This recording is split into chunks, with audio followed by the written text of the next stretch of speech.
દાવો છે કે માલગાડીનો લોકો પાયલટ 4 રાતથી સૂતો નહોતો. સળંગ 2 રાત માટે ડ્યુટી પર રહેવાનો નિયમ છે. રંગાપાનીના સ્ટેશન માસ્ટરે તપાસની માંગ કરી. કંચનજંગા ટ્રેન દુર્ઘટના બાદ રેલવે બોર્ડ દુર્ઘટના માટે માલગાડીના લોકો પાયલટને જવાબદાર ઠેરવી રહ્યું છે. બોર્ડનું કહેવું છે કે રંગાપાની સ્ટેશન TA-912 ઓથોરિટી પાસ લીધા બાદ લોકો પાયલટે સિગ્નલમાં ખામી વચ્ચે નિર્ધારિત મર્યાદા કરતાં વધુ ઝડપે માલગાડીને દોડાવી હતી, તેથી અકસ્માત થયો.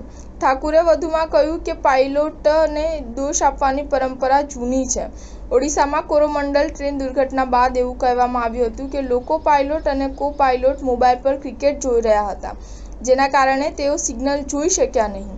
જ્યારે કમિશનર સેફ્ટી દ્વારા કરવામાં આવેલી તપાસમાં જાણવા મળ્યું હતું કે અકસ્માતના 2 કલાક પહેલા તેમના બંને ફોન સ્વિચ ઓફ હતા. ઉત્તર પૂર્વ સીમા રેલવેના મુખ્ય સુરક્ષા કમિશનર જનકકુમાર ગર્ગે દાવો કર્યો હતો કે સ્પીડોમીટરની પ્રાથમિક તપાસમાં માલુમ પડ્યું છે કે અકસ્માત સમયે માલગાડીની ઝડપ 78 કિલોમીટર પ્રતિ કલાક હતી. આ ઘટનામાં ઘાયલ 6 વર્ષની સ્નેહાનું 18 જૂને મૃત્યુ થયું હતું, જેના કારણે મૃત્યુઆંક વધીને 10 થયો છે.